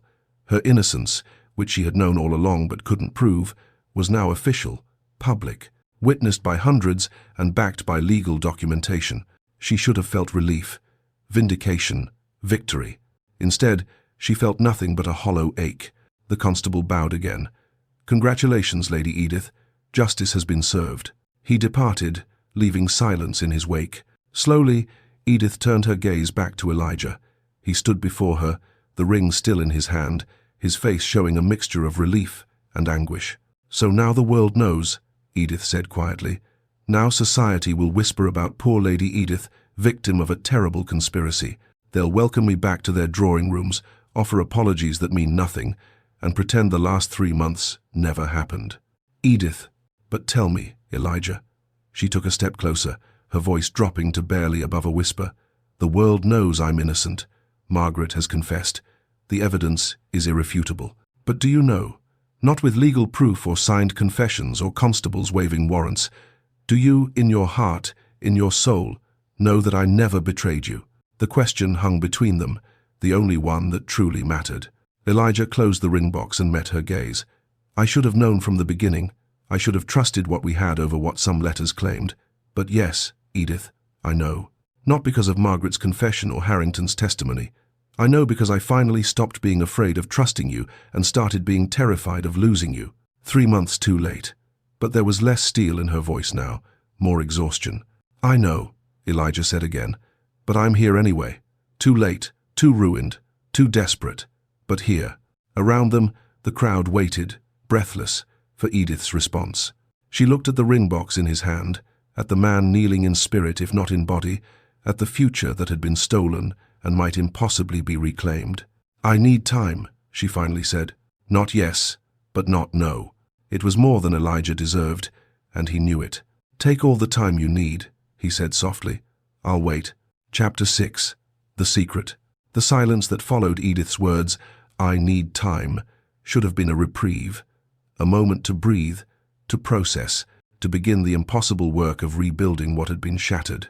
But Edith's hand moved, almost unconsciously, to rest against her stomach. Just for a moment, a brief, protective gesture that she tried to disguise by adjusting her shawl. Eliach noticed. Of course he noticed. He had spent months learning to read her, every gesture, every expression. He knew when she was nervous by the way she worried the edge of her glove. He knew when she was pleased by the slight upturn at the corner of her mouth. And he knew, God help him, he knew what that particular gesture meant. The color drained from his face. Edith. She saw the recognition in his eyes, and her own hand stilled, trapped against the fabric of her traveling gown. There was no taking it back now, no hiding what she had tried so desperately to keep secret. You are too late, Your Grace. Her voice was steady, but beneath it ran a current of something fierce and protective and utterly final. I carry your child. The deck, which had been alive with whispers and movement, fell absolutely silent. Even the wind seemed to still, the sails hanging limp as if the elements themselves were holding their breath. Elijah's face transformed. Shock first, his eyes widening, his lips parting on words that wouldn't come. Then anguish, devastating and complete, as he understood the full weight of what she'd just revealed. And finally, breaking through everything else, a fierce protectiveness that made him take an instinctive step forward before he caught himself. A child, the words came out barely above a whisper. Our child. Yes. Edith's chin lifted, defiant despite the tears now threatening at the corners of her eyes. Conceived before the scandal, before your letters, before you decided I was a woman of questionable virtue. Around them, the crowd erupted in fresh whispers. This was beyond scandal now, this was dynastic. An heir to the Duke of Wrendale, carried by a woman he'd publicly cast aside. Elijah seemed not to hear them. His entire focus was on Edith, on the hand still resting protectively against her stomach. When, his voice cracked, when did you know? Flashback 1 week after the scandal. Edith had realized in the worst possible way, waking at dawn with nausea so violent she barely made it to the basin. Her mother, hearing the sounds of distress, had come to her room with a knowing look and careful questions. How long has it been since your last courses, dear? Edith had counted backward with trembling fingers. 6 weeks. 7. She'd been so consumed with the scandal, with Elijah's rejection, that she hadn't noticed the absence of something so fundamental. The physician, her mother, summoned a discreet man who attended many desperate families, had confirmed what Edith already knew in her bones. You're with child, Lady Edith, perhaps 2 months along. 2 months, which meant the child had been conceived in late December, during those final perfect weeks before everything shattered, before forged letters and cold dismissals and the death of every dream she'd dared to have. She'd sat in her room after the physician left, one hand pressed to her still flat stomach, and tried to decide what to do. She could tell Elijah, should tell him he was the father, after all. He had a right to know. But then she imagined the conversation, imagined presenting herself at Wrendale House, being granted an audience through the intervention of servants who looked at her with pity or contempt. Imagined standing before him and saying, "I carry your child." And she imagined his response. Another lie. Another manipulation. Whose bastard is it really, Lady Edith? Harrington's? The thought had been enough to make her physically ill again. No, she wouldn't give him another reason to doubt her. Wouldn't give him the satisfaction of rejecting both her and their child. Wouldn't watch him calculate whether the timing made the child legitimate or whether the scandal made it suspect. She would go to America. She would raise the child alone. And Elijah Walter, Duke of Wrendale, would never know that he'd destroyed not just a woman, but a family. Back to present the ship's deck. I realized a week after you dissolved the engagement. Edith's voice was carefully controlled. I was unwell one morning, my mother suspected. A physician confirmed it. A week, Elijah's voice was hollow. You've known for nearly 3 months. Yes, and you didn't tell me. No, the word was sharp, defensive. Did you think I would come to you with this news? So you could believe it was another man's? So you could add liar to adulteresses in your ledger of my sins? Edith, no, I would never.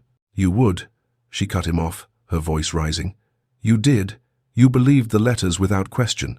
You believed I was capable of betraying you, of conducting an affair while planning our wedding. Why would this be any different? Why wouldn't you assume the child was Harrington's, or some other imaginary lover's? The accusation landed like a physical blow. Elijah's face crumpled because he knew they both knew she was right. 3 months ago, if she had come to him with news of a pregnancy, he would have doubted, would have demanded proof, would have seen it as further evidence of her deception rather than the truth it was. I don't know how to prove to you that I would have believed, Elijah said quietly. Because you're right 3 months ago, I might not have. But now, Edith, now... He took a step toward her, his hand reaching out, then stopping mid-air as if he'd hit an invisible barrier. Uncertain if he had the right to touch her, uncertain if he'd forfeited that privilege forever. My child, he breathed, and his voice was equal parts wonder and devastation. Our child. His gaze dropped to where her hand still rested against her stomach, and something in his expression shifted. The careful ducal mask he'd worn for so long, already cracked by his desperate leap and public confession, shattered completely. If you sail, he said, his voice breaking, you sail with my heart, my heir, and my every reason to wake each morning. Your heir. Edith's laugh was bitter. Is that what matters to you? The continuation of the precious Wrendale line? No. The word was fierce, absolute. Damn the Wrendale line. Damn the Duchy. Damn every title and estate and responsibility I've ever had. He moved closer, and this time he didn't stop himself from reaching for her hand. She didn't pull away, though she didn't reciprocate either. What matters is you and our child. The family I destroyed before I even knew it existed. His thumb brushed across her gloved knuckles, the touch achingly gentle. The Duchy means nothing, Edith. England means nothing. You are my country. You and this child are every territory worth fighting for. For a moment, just a moment, something flickered in Edith's eyes. Not forgiveness, but a crack in the armor she'd built around her heart. Then it hardened again. You renounced your duchy for me, she said. A grand gesture witnessed by hundreds. But what about your doubt, Elijah? Can you renounce that too? Can you look at me, truly look at me, and trust what you see rather than what you fear? The question hung between them, more challenging than any physical barrier. Elijah met her gaze, and when he spoke, his voice carried the weight of absolute certainty. I see a woman I should have trusted from the beginning. I see the mother of my child. I see the only person who ever made me want to be more than a title and a duty. He paused. And I see someone who has every right to sail away and never look back. That's not an answer. Yes, he said simply. Yes, I can renounce my doubt. I already have. The moment I learned the truth, everything I thought I knew about trust and duty and reputation dissolved. What remains is this. I trust you. I believe you. And if you give me the chance, I will spend every day for the rest of my life proving it. Edith stared at him, searching his face for the lie, for the crack in the certainty. She found none. But trust, once shattered, couldn't be rebuilt with words alone. Your Grace, my lady. The gruff voice cut through the tension. Captain Morrison stepped forward, a weathered man in his 50s, with the bearing of someone who'd spent more of his life at sea than on land. His face was deeply lined, his hands calloused, his eyes sharp with the kind of wisdom that came from watching human drama play out on his decks for decades. "I've seen many things in my years at sea," he said, his tone matter-of-fact. "Storms that would terrify the Almighty himself. Mutinies, births and deaths and every human folly in between." He looked directly at Elijah. "But never, in all my days, have I seen a duke leap aboard my ship like a common sailor." A few nervous laughs rippled through the crowd. The captain turned to his first mate. "Lower the gangplank." "Captain?" The first mate looked confused. "You heard me. Lower it." The crew scrambled to obey. The heavy wooden gangplank normally used for boarding and disembarking at dock was swung out over the gap between ship and shore. It extended slowly, creaking under its own weight, until it formed a narrow bridge from the ship's deck back to the Southampton dock. 8 feet of weathered wood, barely 3 feet wide, suspended over churning water. Captain Morrison gestured to the precarious bridge. "The lady boarded my ship of her own free will, seeking passage to America. That was her choice, and I respect it." He looked at Edith. "But circumstances have changed. Evidence has come to light. Confessions have been made." His gaze shifted to Elijah. "And a duke has publicly renounced his title for her." He crossed his arms. "So, I'm giving you a choice, Lady Edith. You can stay aboard this ship, and I'll see you safely to Boston. Or you can cross that gangplank back to England, back to the man who wronged you but seems determined to make it right." He paused, his weathered face serious. "But know this, if you board this ship again of your own will, I'll not stop her a second time. I won't turn around mid-voyage. I won't alter course for second thoughts." He looked at Elijah. "Make your case, Your Grace, and make it count." The captain stepped back, leaving Edith and Elijah alone in their circle of witnesses. Edith turned to stare at the gangplank. It swayed slightly in the wind, the narrow bridge between two futures. On one side, England with all its scandal and whispers, but also the possibility of reclaiming what had been stolen. On the other, America, freedom and anonymity, but also exile and loneliness. And beneath her hand, still pressed protectively to her stomach, a child who deserved more than either extreme, a child who deserved a father and a mother, truth and trust, love without conditions. "Edith." Elijah's voice was soft, but it carried. "I can't undo the past 3 months. I can't erase the pain I caused or restore the time we lost. But I can promise you this, if you come back, it won't be as the woman I forgave. It will be as the woman who was wronged, and every door in London will know the difference." He pulled the velvet ring box from his pocket again, opening it to reveal the sapphire that caught the morning light. This ring was meant to symbolize a beginning. Instead, it became a monument to my failure. But if you'll have it, if you'll have me, it can be something else. Not a beginning, because we can't start over, but a continuation, a choice to keep building even after everything fell apart. He held the box out, not as a demand, but as an offering. "Come back, Edith. Not for me, not for the Duchy, for our child, for the family we could be if we're both brave enough to try." Edith looked at the ring, at Elijah, at the gangplank swaying between them. Her hand moved from her stomach to grip the ship's rail, her knuckles white beneath the torn gloves. The crowd held its collective breath, and the choice, impossible, terrifying, irrevocable, waited to be made. Chapter 7. The Choice. The gangplank swayed gently in the breeze, a narrow bridge of weathered wood suspended over dark water. 8 feet long, 3 feet wide, with rope railings on either side that looked far too insubstantial for the weight of the decision they represented. Edith stared at it, her vision blurring slightly at the edges. One path led back to England, back to Elijah, back to uncertainty, back to a society that had crucified her and would now, presumably, resurrect her with equal enthusiasm. The other path led to America, to freedom from scandal and whispers, to exile, but also to a loneliness so profound she could already feel its weight. Her hand moved unconsciously to her stomach again, a gesture that was becoming habit. Beneath the fabric of her traveling gown, beneath her corset and chemise, a life was growing. A child who deserved more than a mother's bitterness and a father's absence. But did that child deserve a father who had doubted its mother so completely? A father who had chosen reputation over trust, who had believed the worst without question? The wind tugged at her bonnet, and she reached up to steady it, buying herself time to think. Around her, The crowd watched with rapt attention, passengers and crew alike, all of them witnesses to a drama better than any stage play. "The child deserves a family," Elijah said quietly, as if reading her thoughts. "But more than that, you deserve justice. You deserve to be believed, to be trusted, to be valued for exactly who you are."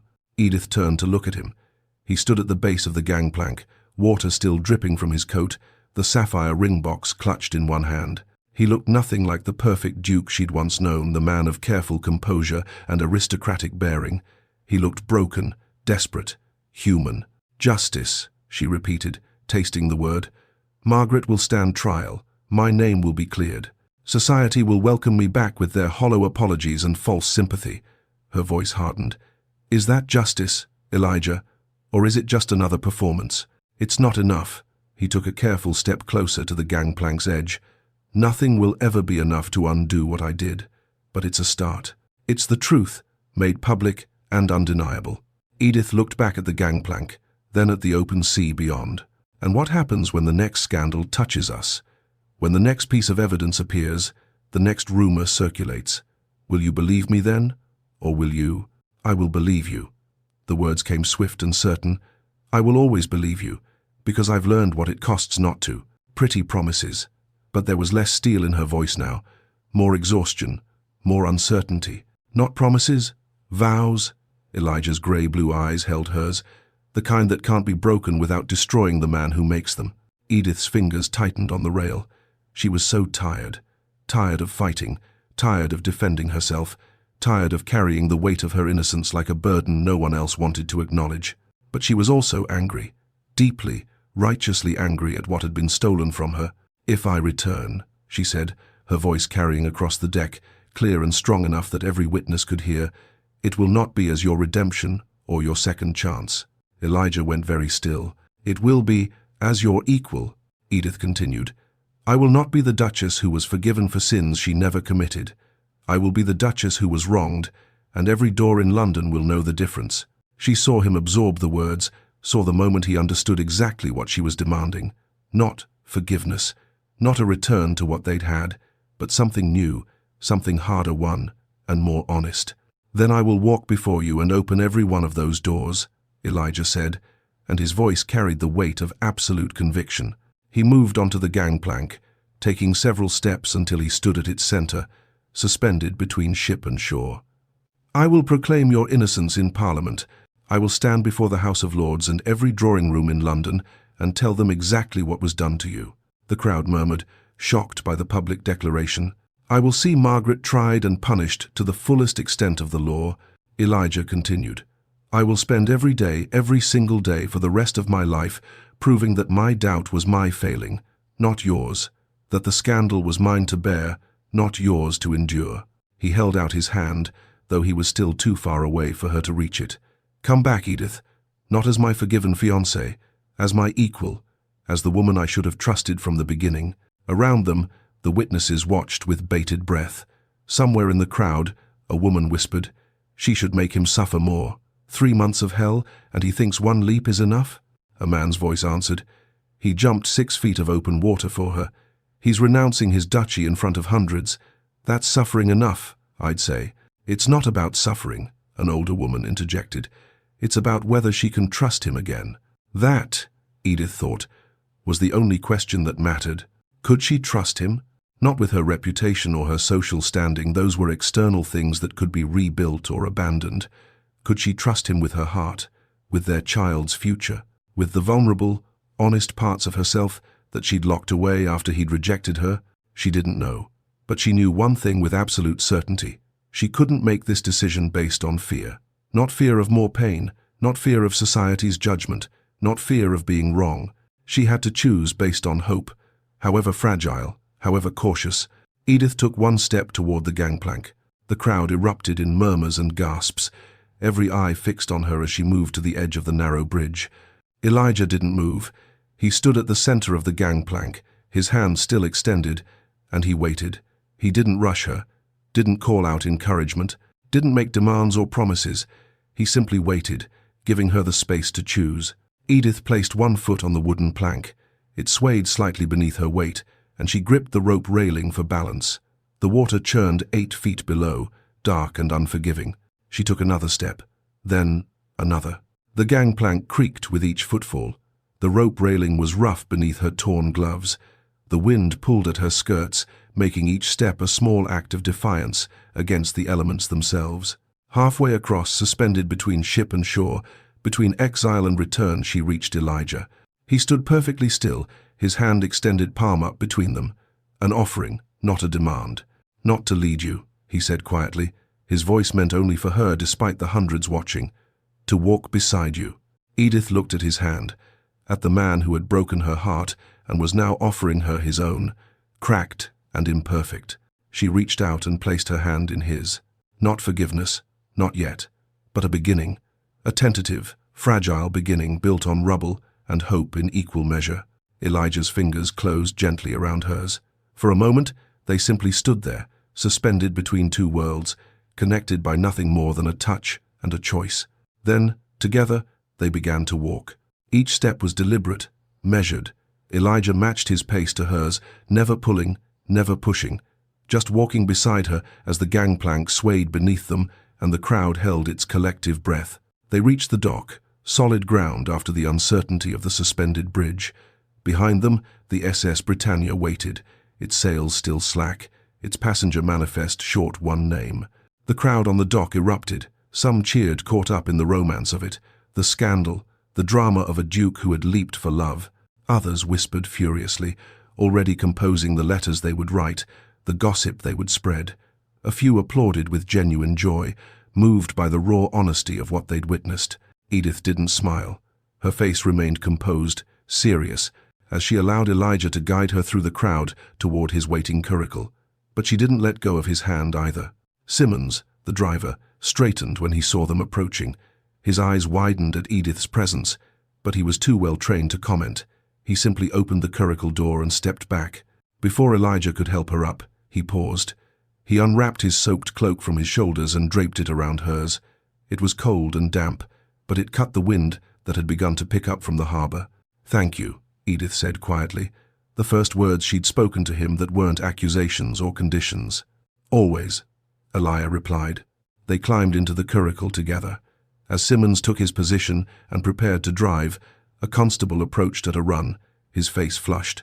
"Your Grace, my lady," he bowed hastily. "I bring news. Lady Margaret Ashcroft is in custody at Newgate. She'll stand trial within the fortnight. The charges are substantial fraud, conspiracy, perjury, and subornation of perjury." "Good," Elijah said shortly. Then, seeing Edith's expression, he added, "Will Lady Edith's testimony be required?"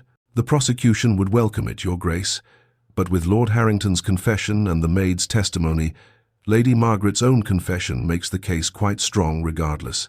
Then Lady Edith will decide whether she wishes to testify." Elijah looked at her. "It's your choice. All of it is your choice now." Edith nodded slowly. "I'll consider it." The constable bowed again and departed.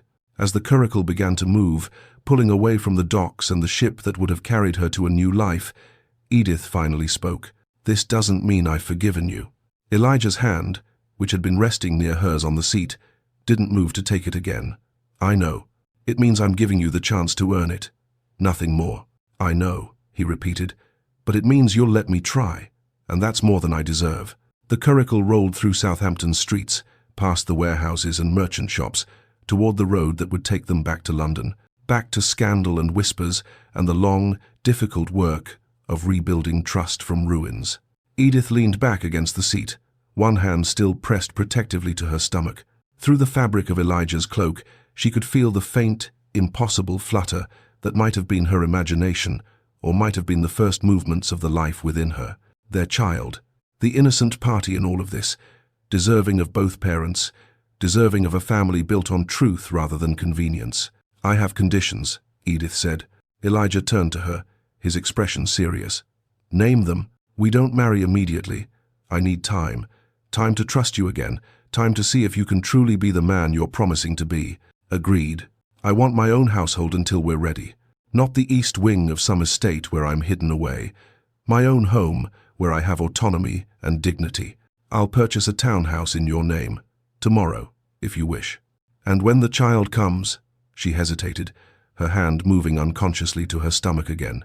"You will not question its legitimacy, not publicly, not privately. You will claim this child as yours without doubt or reservation." Elijah's eyes filled with tears the first time she'd seen him truly cry. "Edith, that child is mine, ours. I would claim it before God and every peer in England without hesitation." She searched his face for doubt, for the shadow of suspicion. Found none. "All right," she said quietly. "Then we try. One day at a time, one choice at a time, until either trust is rebuilt or we admit it can't be done." "One day at a time," Elijah echoed. "Starting now." The curricle rolled on, carrying them both back toward an uncertain future that might impossibly contain something worth fighting for. Behind them, the SS Britannia raised its anchor and prepared once again to sail. But its passenger manifest was lighter by one name. Lady Edith Ernest had chosen England, had chosen to fight rather than flee. Whether she had chosen love remained to be seen. Chapter 8. The Reckoning. 1 month later, the courtroom was packed to suffocation. Every seat filled, every inch of standing room claimed by members of London society who had come to witness the trial of Lady Margaret Ashcroft. The public gallery overflowed with spectators craning their necks for a better view, while outside, crowds gathered in the street, waiting for news. This was the scandal of the decade, a conspiracy involving a duke's cousin, forged letters, bribed servants, and blackmail. The newspapers had been breathless in their coverage for weeks, each new revelation more sensational than the last. Edith sat in the front row of the gallery, her back straight, her hands folded in her lap. She wore a deep blue gown, the color of dignity and mourning both, and her face was composed, though her knuckles were white where her fingers pressed together. Elijah sat beside her, close enough that their shoulders nearly touched, but careful not to presume intimacy she hadn't yet granted. Over the past month, they had existed in a strange liminal space, not quite together, not quite apart. He had purchased a townhouse for her in Bloomsbury, respectable and autonomous. He visited daily but never stayed past propriety's limits. They walked, they talked, they began, cautiously, to rebuild what had been shattered, but they had not yet married. Edith had been firm on that point. "Trust first," she had said, then vows. Now, in the packed courtroom, they waited for justice. Lady Margaret Ashcroft stood in the dock, her face a mask of cold fury. She wore black mourning for her own downfall, perhaps, and her hands gripped the rail before her with white-knuckled intensity. When her eyes swept across the crowd and landed on Edith, there was no remorse in them, only hatred. The judge, Lord Chief Justice Abbott, called the court to order. The charges were read: conspiracy to defraud, perjury, and subornation of perjury. "How does the defendant plead?" the judge asked. Margaret's voice was clear and defiant. "Not guilty, my lord." A murmur ran through the crowd. Everyone knew she had confessed when first arrested. But now, in the formal setting of the court, she was recanting. The prosecution began its case methodically. First came Viscount Harrington, looking haggard and deeply ashamed as he took the witness stand. "Lord Harrington," the prosecutor began, "please tell the court about your interactions with Lady Margaret Ashcroft in January of this year." Harrington's voice was low but clear. "She approached me at a ball. She told me she knew about my affair with Lady Crestwood. She said if I cooperated with her, she would keep my secret. If I didn't," he swallowed hard, "she would ensure Lord Crestwood learned everything." "And what did this cooperation entail?" "Silence. She told me that letters would surface implicating Lady Edith Ernest in an affair with me. I was to say nothing, neither confirm nor deny. She said my silence would be damning enough." "And did you comply?" "To my eternal shame, yes. I remained silent while an innocent woman was destroyed." Harrington's voice cracked. "Lady Margaret fabricated the entire affair. She forged letters, planted evidence, and blackmailed me into complicity." Margaret's lawyer cross-examined aggressively, but Harrington's testimony held. He had written statements, dates, witnesses to some of their conversations. His confession was damning. Next came Clara, the maid. She was pale and trembling, but her testimony was clear. "Lady Margaret paid me £50, Clara said, her voice barely above a whisper. "She gave me a cufflink, said it belonged to Viscount Harrington, and told me to place it in Lady Edith's sitting room, and I was to mention to other servants that I'd seen a gentleman caller at odd hours." "Did you see any such caller?" "No, ma'am, never. Lady Edith was always proper, always accompanied, but I said what Lady Margaret paid me to say, and tears spilled down her cheeks. I'm so sorry. I was desperate. My father was in debt. I thought it was just gossip. I didn't understand it would destroy her. The prosecutor presented the forged letters, along with testimony from the handwriting expert who had examined them. He confirmed what Elijah had discovered. The letters were expert forgeries, but forgeries nonetheless. Tiny inconsistencies in letter formation, unnatural consistency of script, ink that didn't match Edith's usual correspondence. Finally, the prosecution read Margaret's initial confession given to the constable the morning of Edith's attempted departure into the record. When it was the defense's turn, Margaret took the stand. Her lawyer had advised against it, but she insisted. She wanted her voice heard. Lady Margaret, her lawyer began carefully, please explain to the court your motivations. Margaret turned to face the judge directly, her chin lifted. I did it for my son. Edward is 14 years old. He has been raised his entire life with the understanding that he would inherit the Duchy of Wrendale should anything happen to the Duke. It was his birthright, his future, and Lady Edith's engagement threatened that future? The Duke was throwing away the duchy on a nobody. Margaret's voice dripped with contempt. A girl from an impoverished family with nothing to offer but a pretty face. Within a year, she would have produced an heir, and my son, my brilliant, deserving son, would have been cast aside. So you fabricated evidence to prevent the marriage? I protected my son's interests. The Duke had no right to be so reckless with the family legacy. The courtroom erupted in whispers. Even Margaret's lawyer looked pained. The prosecutor stood for cross-examination. Lady Margaret, do you feel any remorse for what your actions did to Lady Edith Ernest? Margaret's eyes found Edith in the gallery. She survived, didn't she? She's sitting right there, about to become a duchess after all. I'd say she's done quite well for herself. She nearly fled to America in exile. Her reputation was destroyed. Her family was disgraced. And you feel no remorse? I feel regret that my plan didn't succeed. Margaret's voice was ice. But remorse for protecting my son? Never. The trial lasted 3 days. The jury deliberated for less than 2 hours. Guilty on all counts. The courtroom exploded in noise. Margaret stood rigid in the dock, her face finally showing a crack in its composure. Her lawyer slumped. Her son, Edward, sitting in the gallery, began to weep. Lord Chief Justice Abbott called for silence. When it finally came, he looked at Margaret with an expression of profound distaste. Lady Margaret Ashcroft, you have been found guilty of conspiracy, fraud, and perjury. You attempted to destroy an innocent woman's life to advance your own ambitions. You bribed servants, blackmailed peers, and forged documents. The sentence of this court is exile to the West Indies for a period of 10 years. Your son, Edward Ashcroft, is hereby stripped of his position in the line of succession to the Duchy of Wrendale. Margaret's face went white. My son had nothing to do with this. You cannot punish him for... Your son is not being punished, madam, but neither will he benefit from your crimes. He will remain in England under the guardianship of his paternal uncle. You, however, will sail within the month. The gavel came down. Court is adjourned. As Margaret was led away, still protesting, Edith felt Elijah's hand close gently around hers. She didn't pull away. It's over, he said quietly. No, Edith replied. Now it begins. Elijah stood before the assembled peers, his hands gripping the sides of the lectern.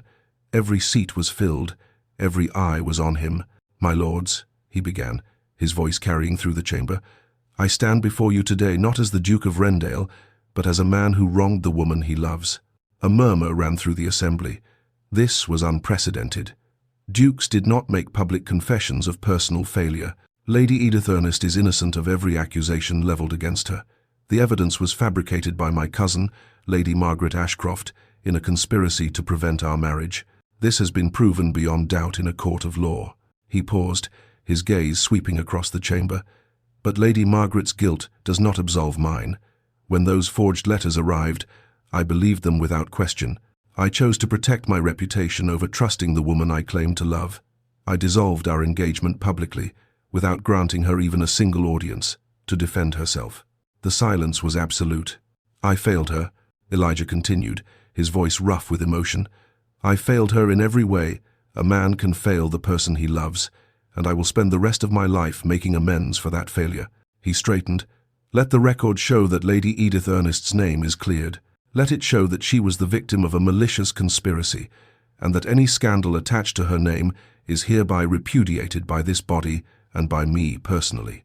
The speech was reprinted in every London newspaper the next day.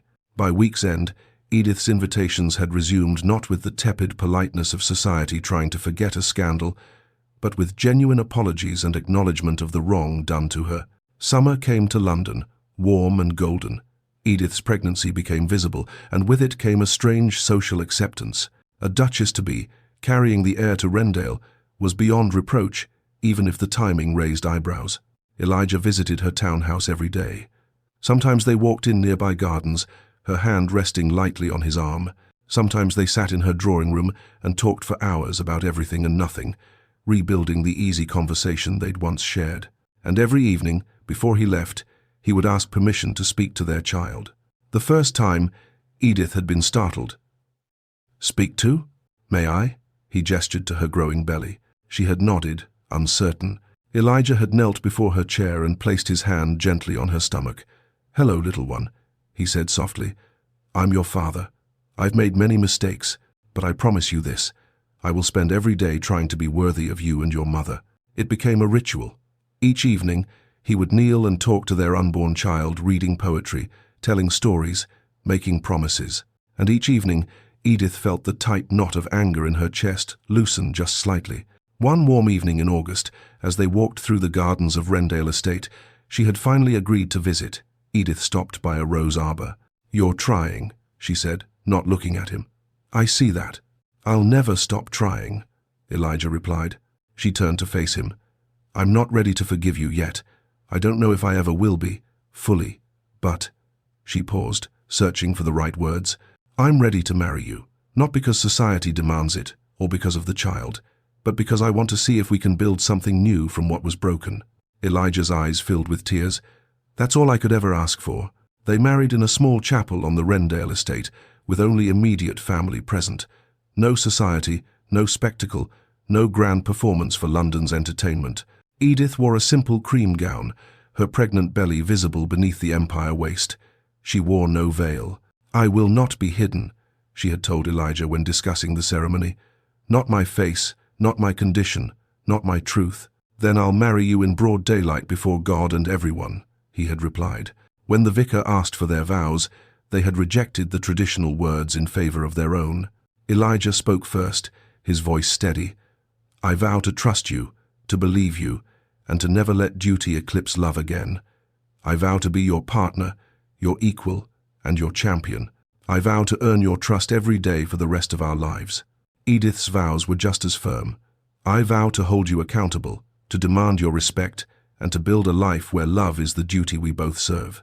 I vow to forgive when you stumble, but never to forget what it cost us to reach this moment. And I vow to choose you every day, as long as you continue to deserve that choice." The sapphire ring commissioned so long ago finally found its home on her finger. They were husband and wife, Duke and Duchess. But more than that, they were two people who had learned that love without trust was hollow, and that trust broken could be rebuilt slowly, painfully, but possible. The labor was long and difficult. Elijah refused to leave, despite the midwife's protests that childbirth was no place for husbands, let alone dukes. "I've failed her before," he said firmly. "I won't fail her now." He held Edith's hand through every contraction, every scream, every moment of agony. And when the baby finally came, squalling and red-faced and perfect, he wept openly. "A daughter," the midwife announced. Elijah looked at Edith, exhausted and radiant, holding their child. "What shall we name her?"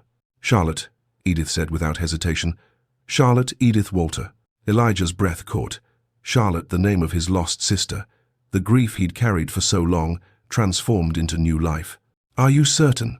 His voice was thick with emotion. "Named for what we almost lost," Edith said softly, "and what we chose to build." He bent to kiss her forehead, then gazed at his daughter. "A new beginning," he whispered. "Yes," Edith agreed, "for all of us." The spring sun was warm on the Southampton Docks as Elijah, Edith, and Charlotte walked along the pier. Charlotte, now 5 months old with her mother's hazel eyes and her father's dark hair, was cradled in Elijah's arms, fascinated by the ships and seagulls. Edith stopped at the spot where the SS Britannia had been moored just over a year ago, the same dock where she had stood on the ship's deck, preparing to sail away forever. "I almost left from here," she said quietly. Elijah shifted Charlotte to one arm and took Edith's hand with the other. "And I almost let you."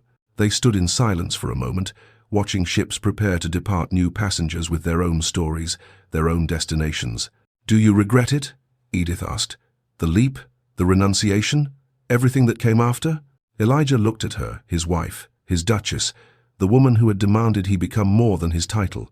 Then he looked at Charlotte, gurgling happily in his arms. "Never," he said. "The Duchy was never truly mine, until I chose you. Until I learned that titles mean nothing without someone to share them with, someone who sees past the trappings to the man beneath." Edith squeezed his hand. "I'm glad you jumped." "So am I," he smiled.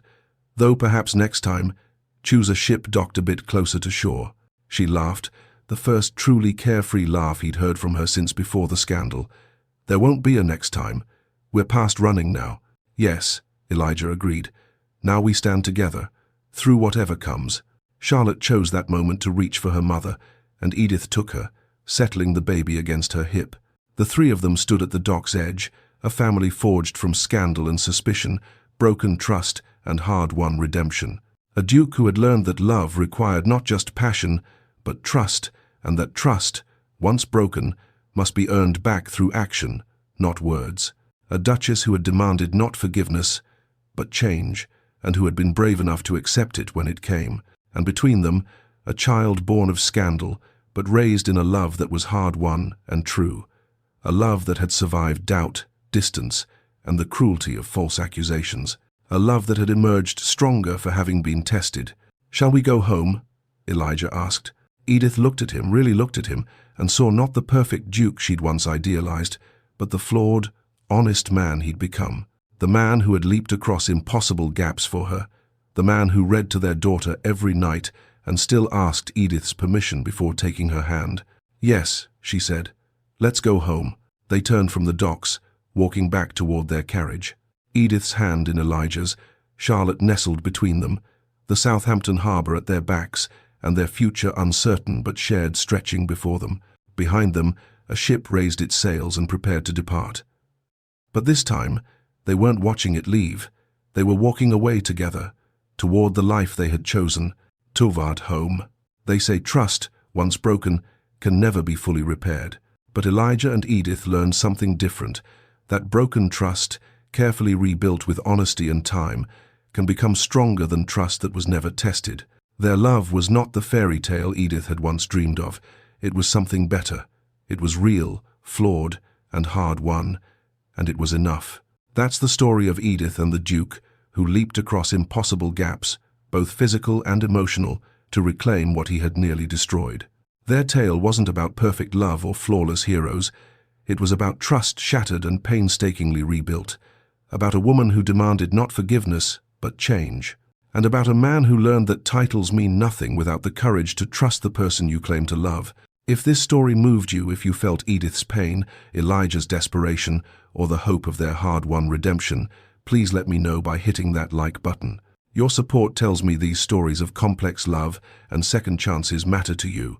And if you're hungry for more tales of scandal, betrayal, and love that refuses to surrender, stories where the heroines don't just forgive, they demand accountability, then subscribe to this channel and ring that notification bell. Because every week, I bring you historical romances that don't shy away from the messy, complicated truth of relationships. Now I want to hear from you in the comments. Did Edith make the right choice returning to Elijah, or should she have sailed to America and built a life without him? Would you have been able to forgive someone who doubted you so completely, even after they proved the accusations false? And here's the big question. Do you think trust, once shattered, can ever truly be rebuilt, or is it forever marked by cracks? Share your thoughts below. I read every single comment, and I love seeing how these stories spark real conversations about love, forgiveness, and what we owe each other in relationships. If you enjoyed this story, you might also love these videos. Over here, the tale of a bride who discovered her groom's terrible secret on their wedding night. And here, The story of a duchess who faked her own death to escape a loveless marriage, only to be found by the husband who never stopped searching. Thank you so much for spending this time with Edith and Elijah. Until next time, remember, the greatest love stories aren't about perfection, they're about people brave enough to fight for each other even after everything falls apart. See you in the next story.